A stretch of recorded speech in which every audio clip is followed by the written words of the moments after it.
Imagine une route, pas un circuit fermé avec des dégagements en asphalte et des murs de pneus. Non, une vraie route publique, avec des murs en pierre, des maisons, des trottoirs, des lampadaires et parfois même des boîtes aux lettres à quelques centimètres de la trajectoire idéale. Maintenant, imagine des motos qui la dévorent à 260 km/h. Pas de barrière de sécurité, pas de bac à gravier, pas de zone de dégagement, juste l'asphalte, le paysage qui défile à une vitesse impossible et la ligne très fine entre la gloire et la catastrophe. Bienvenue au Tourist Trophy de l'île de Man, 60 km de parcours, plus de 200 virages et une réputation qui fait frémir même les pilotes les plus aguerris du MotoGP. Depuis 1907, plus de 265 pilotes y ont perdu la vie. C'est plus de 2 morts par an en moyenne pendant plus d'un siècle. Et pourtant, chaque printemps, des centaines de pilotes font le voyage jusqu'à cette petite île perdue au milieu de la mer d'Irlande pour se lancer sur ces routes. Aujourd'hui, on va te raconter les crashs les plus marquants de cette course de légende.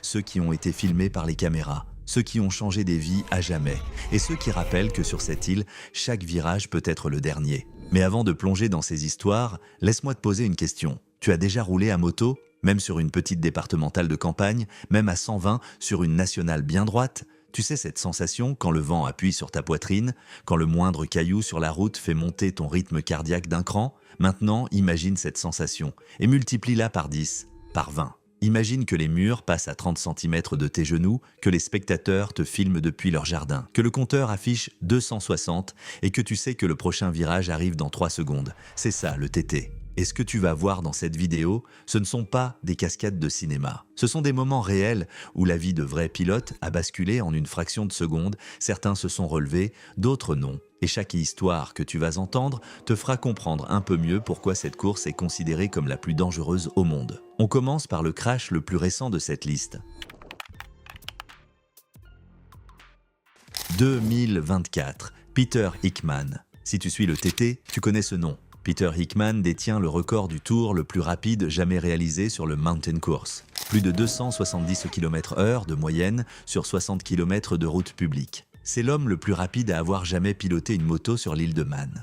Pendant le Senior TT 2024, Peter est en tête de la course. Il est en train de boucler un tour à un rythme qui frôle son propre record. Plus de 217 km/h de moyenne. Et puis, à Ginger Hall, un pub qui borde la route, tout bascule. Peter Hickman, l'homme le plus rapide du monde, chute violemment. Sa moto se désintègre sur l'asphalte, les spectateurs retiennent leur souffle. Pendant de longues secondes, personne ne sait. Et puis Peter se relève et il marche. Quelques bleus, une combinaison déchirée, beaucoup de chance et un rappel brutal que même le meilleur d'entre tous, même l'homme qui détient le record absolu du parcours, n'est pas à l'abri d'une chute. Après la course, il dira simplement qu'il est un peu contusionné et très chanceux. Pas de drame, pas de grande déclaration, juste un pilote qui sait que ce jour-là, la montagne a décidé de le laisser repartir. Peter Hickman a eu de la chance. Mais ce qui rend le TT aussi glaçant, c'est que la chance, ici, est un facteur sur lequel personne ne peut compter. Et tu vas vite comprendre pourquoi.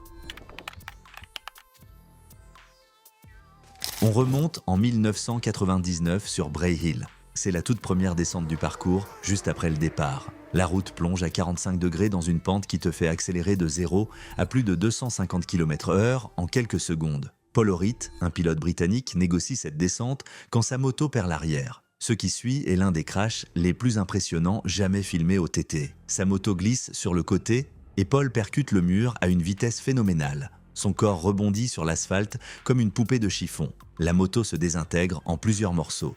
Et la foule massée derrière les murets retient son souffle. Contre toute attente, Paul Orrit survit. Mais pas sans séquelles. 6 côtes cassées, les 2 omoplates fracturées et des dommages sévères à la main droite qui l'handicaperont pour le reste de sa carrière. Ce crash est devenu l'une des vidéos les plus partagées de l'histoire du TT parce qu'il montre une réalité que beaucoup de gens ne comprennent pas. À Bray Hill, il n'y a aucune marge d'erreur. Un simple décrochage de l'arrière, une microseconde d'inattention et la montagne de pierres qui borde la route se transforme en mur de béton. Si le TT avait un personnage qui incarne la résilience pure, ce serait Richard Quayle, surnommé Milky. Ce pilote manois est l'un de ceux qui ont le plus crashé au TT et qui se sont toujours relevés. Son crash le plus célèbre est un monument de violence. À environ 215 km/h, sa moto part en glissade et Milky est projeté sur l'asphalte avec une force inimaginable. Les images montrent son corps rouler encore et encore sur la route, comme si le crash ne voulait jamais s'arrêter. Le bilan médical est digne d'un film d'horreur, rate perforée, poumons perforés, et une liste de fractures et de contusions qui remplirait un dossier médical entier. N'importe qui d'autre aurait raccroché. N'importe qui d'autre aurait regardé sa moto une dernière fois et dit « c'est fini ». Mais Milky Quayle est un enfant de l'île de Man. Comme Connor Cummins, comme tant d'autres pilotes manois, il a grandi avec le bruit des motos dans les oreilles et l'odeur de l'huile de ricin dans les narines. Il connaît les noms gravés sur le mémorial du TT. Il connaît les familles de qui ont perdu quelqu'un. Et il choisit quand même de repartir. Il reviendra courir, encore et encore, et quand il sera enfin trop vieux pour piloter, il ne quittera pas le TT. Il deviendra l'un des responsables de la sécurité du parcours, mettant son expérience de survivant au service des nouvelles générations de pilotes. Parce que sur l'île de Man, le TT n'est pas un sport, c'est un héritage, un mode de vie qui se transmet de génération en génération, aussi naturellement que la pluie qui tombe sur les collines de la montagne. Si tu aimes ces récits où chaque virage peut être le dernier, abonne-toi à Moto Red Zone. On a d'autres histoires de légendes à te raconter et reste jusqu'au bout de cette vidéo parce que les crashs qui arrivent maintenant sont de plus en plus intenses. 2010, le Senior TT. La course reine de l'édition, et le pilote local Connor Cummins va vivre ce que beaucoup considèrent comme le crash le plus spectaculaire de toute l'histoire du TT. Connor est manois, il est né sur cette île. Il connaît chaque virage, chaque bosse, chaque changement de revêtement comme sa poche. Mais ce jour-là, dans la section de la véranda, en haut de la montagne, quelque chose tourne mal. Sa moto décolle littéralement du sol. À plus de 240 km/h, Connor est propulsé dans les airs au-dessus du mur de pierre qui borde la route de montagne. Son corps vole sur plusieurs mètres avant de percuter le flanc de la colline de l'autre côté. La moto le suit, rebondissant et se désintégrant en morceaux. Les caméras embarquées de ce crash sont devenues parmi les images les plus vues de l'histoire du TT. On y voit le monde se retourner dans un chaos total de ciel, d'herbe et de métal. Les blessures sont catastrophiques. Bras cassés, fractures vertébrales, genoux disloqués et des dommages internes qui nécessiteront des mois de chirurgie et de rééducation. Sa saison est terminée. Beaucoup pensent que sa carrière l'est aussi. Un fan raconte l'avoir croisé dans un fish and chips à Ramsey quelques jours avant une course, plusieurs années plus tard. Il ne l'avait pas reconnu tout de suite. Et puis le propriétaire du restaurant a dit son prénom, Connor, et tout s'est connecté. Parce que Connor Cummins est un enfant de l'île de Man, un habitant comme les autres d'une île pas comme les autres. Il reviendra courir, il court encore aujourd'hui. Et malgré ce crash qui aurait brisé n'importe qui d'autre, il reste le même gars souriant qu'il a toujours été. Ce qui a rendu ce crash encore plus célèbre, c'est le documentaire TT 3D, sorti la même année, qui a capturé l'accident sous plusieurs angles cinématographiques. Des millions de personnes à travers le monde ont découvert la brutalité du TT à travers les images de Connor volant littéralement au-dessus de la montagne. Ce film a fait plus pour la notoriété du TT que n'importe quelle campagne de communication. Il a montré au monde entier ce que les habitants de l'île savent depuis toujours. Cette course est un acte de folie magnifique. La même année, 2010, toujours le Senior TT. Comme si cette édition n'avait pas déjà été assez dramatique avec Connor Cummins. Cette fois, c'est l'un des pilotes les plus populaires de l'histoire du TT qui s'apprête à vivre le crash qui va changer sa vie. Guy Martin. Si tu ne connais pas Guy Martin, imagine un mécano du nord de l'Angleterre, accent à couper au couteau, tatouage sur les bras, thé dans une main et clé à molette dans l'autre. Un personnage tellement authentique qu'il est devenu une star de la télé en plus d'être un pilote d'exception. Ce jour-là, Guy pousse sa Honda CBR 1000 à ses limites dans le virage de Balagaré, l'un des passages les plus rapides et les plus dangereux du parcours. À plus de 270 km/h, l'avant de la Honda décroche. En une fraction de seconde, la moto glisse sous lui et Guy est catapulté dans les airs. Ce qui suit est un cauchemar au ralenti. Son corps heurte le sol, rebondit, percute une haie, traverse un talus et la moto explose en une boule de feu derrière lui. Les images sont terrifiantes. Les flammes montent à plusieurs mètres de hauteur. Les spectateurs qui étaient massés à quelques mètres de là se fichent d'horreur. Certains reculent instinctivement, d'autres restent pétrifiés. Parce que ce qu'il faut comprendre sur le TT, c'est que les spectateurs sont littéralement au bord de la route.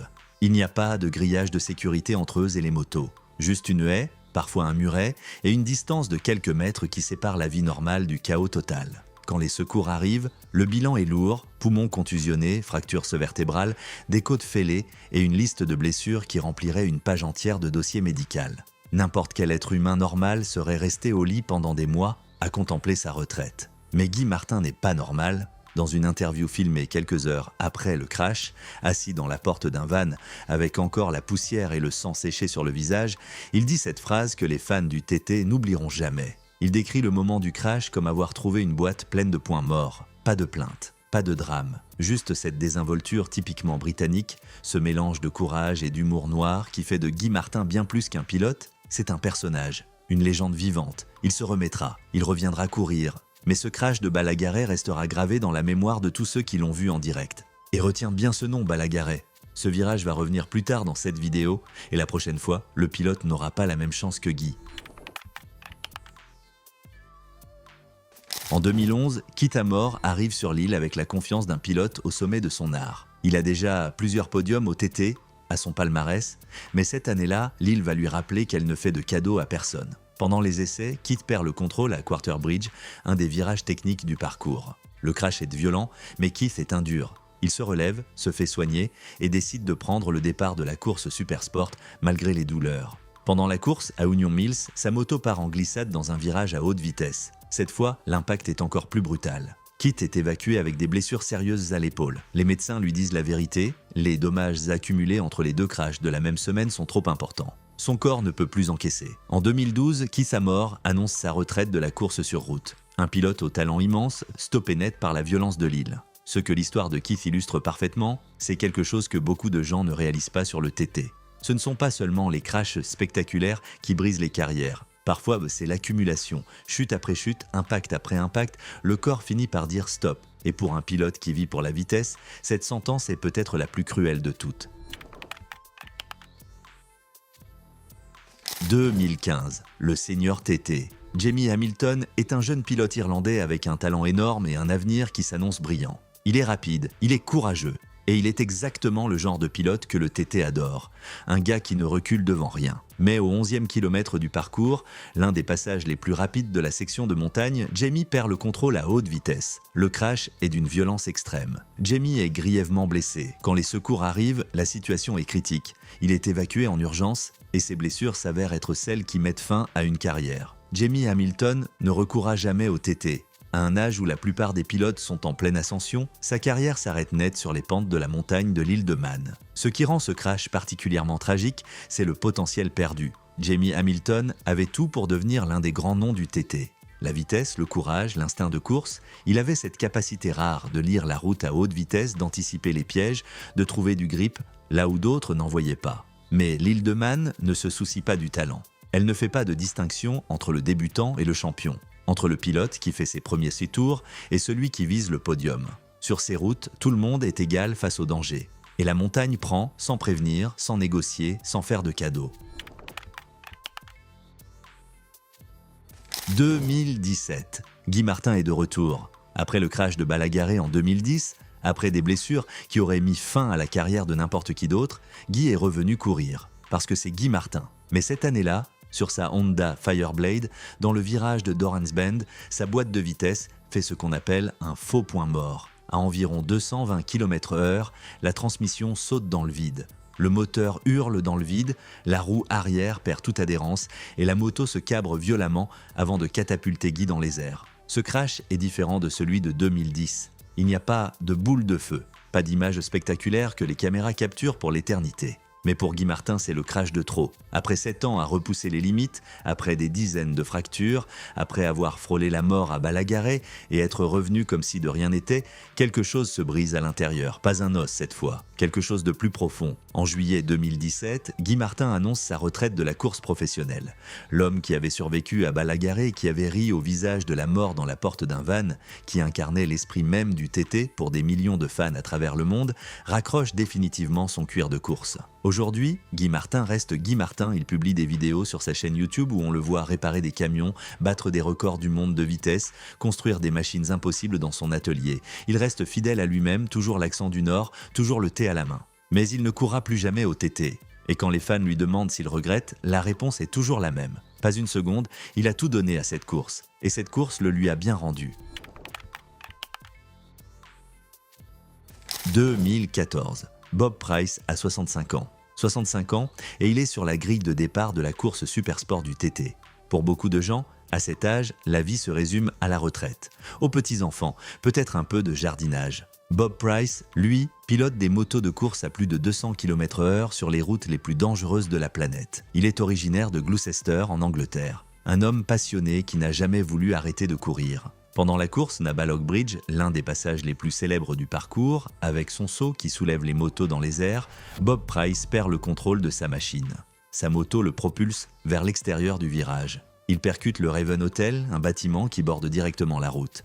L'impact est terrible. Bob Price décède des suites de ses blessures. Il avait 65 ans et il est mort en faisant ce qu'il aimait le plus au monde. Son histoire pose une question qui divise profondément le monde de la course moto. Jusqu'à quel âge devrait-on laisser un pilote courir au TT ?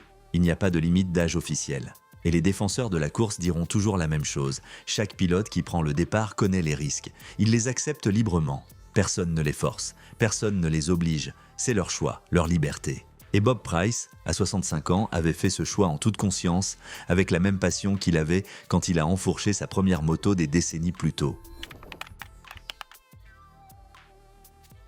2013. Les qualifications. On retrouve Balagaret. Ce même virage qui avait failli tuer Guy Martin 3 ans plus tôt, ce même ruban d'asphalte qui traverse la campagne manoise à une vitesse que le cerveau humain n'est pas vraiment conçu pour traiter. Cette fois, le pilote japonais Yoshinari Matsushita aborde le passage à haute vitesse. Matsushita faisait partie de cette poignée de pilotes venus de l'autre bout du monde pour relever le défi ultime du sport moto. Courir au TT quand tu es japonais, c'est quitter ta famille, voyager à des milliers de kilomètres et affronter un parcours que la plupart des pilotes européens eux-mêmes n'osent pas approcher. C'est tout sacrifier pour un rêve que la plupart des gens ne peuvent même pas comprendre. Ce jour-là, pendant la session de qualification, Matsushita perd le contrôle de sa machine dans le virage. Le crash est fatal, Yoshinari Matsushita décède sur les lieux, il avait 34 ans. Sa famille, à des milliers de kilomètres de là au Japon, apprend la nouvelle par téléphone. Un fils, un père, un mari, partis pour poursuivre un rêve que seule une poignée de personnes sur Terre peuvent comprendre. Un rêve qui s'est terminé dans un virage de campagne sur une petite île au milieu de la mer d'Irlande. Son histoire rappelle une statistique glaçante. Depuis la première édition, en 1907, plus de 265 pilotes ont perdu la vie sur le parcours du Mountain Course. C'est une moyenne de plus de 2 morts par an depuis plus d'un siècle. Et malgré cela, chaque printemps, des pilotes du monde entier font le voyage jusqu'à cette petite île pour tenter leur chance. Parce que pour ces hommes, ne pas y aller serait pire que tout ce qui pourrait leur arriver sur la route. Depuis 1907, le Tourist Trophy de l'île de Man défie la logique. Plus de 265 morts, des centaines de blessés graves, des carrières brisées en une fraction de seconde. Et pourtant, chaque année, chaque printemps, quand les routes de l'île se ferment à la circulation et que les barrières oranges apparaissent sur les trottoirs, les pilotes reviennent. Pourquoi ? Pourquoi est-ce qu'un être humain sain d'esprit choisirait de lancer sa moto à 260 km/h sur une route bordée de murs en pierre ? Quelqu'un a écrit un jour que la différence entre ces pilotes et un être humain normal, c'est que ces pilotes sont nés sans le facteur peur. Leur cerveau ne le reconnaît pas. C'est la seule façon d'aller aussi vite, de cracher, de se soigner et de repartir comme si de rien n'était. Ces hommes sont des gladiateurs modernes. Ils prennent une immense fierté dans ce qu'ils font.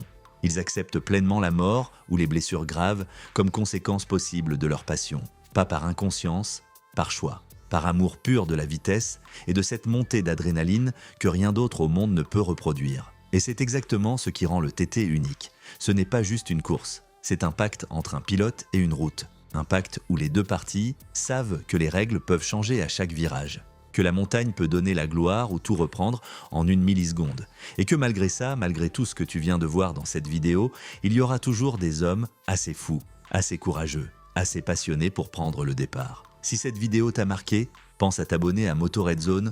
On se retrouve très bientôt pour une nouvelle histoire du monde de la moto. Et avant que tu partes, il y a un dernier truc que je voulais te dire. Un truc que personne ne mentionne jamais quand on parle du TT. Pendant les 2 semaines de la course, les habitants de l'île de Man vivent littéralement au milieu du parcours. Les écoliers traversent la route entre 2 sessions d'essai. Les fermiers attendent que les motos passent pour faire traverser leurs troupeaux. Les facteurs adaptent leur tournée en fonction du programme des courses. Et le plus fou dans tout ça, certaines maisons ont des jardins qui donnent directement sur le parcours. Des familles entières regardent la course depuis leur salon avec une tasse de thé à la main pendant que des motos passent à 250 à quelques mètres de leur fenêtre. C'est comme si tu vivais à côté d'une piste de décollage, sauf que les avions passent devant ta porte d'entrée 6 fois par jour pendant 2 semaines. Et pourtant, les habitants de l'île ne voudraient changer ça pour rien au monde. Parce que le TT, pour eux, ce n'est pas un événement, c'est leur identité. Et tant que cette île existera, la course continuera. Fin du script, durée estimée, 20-22 minutes de narration.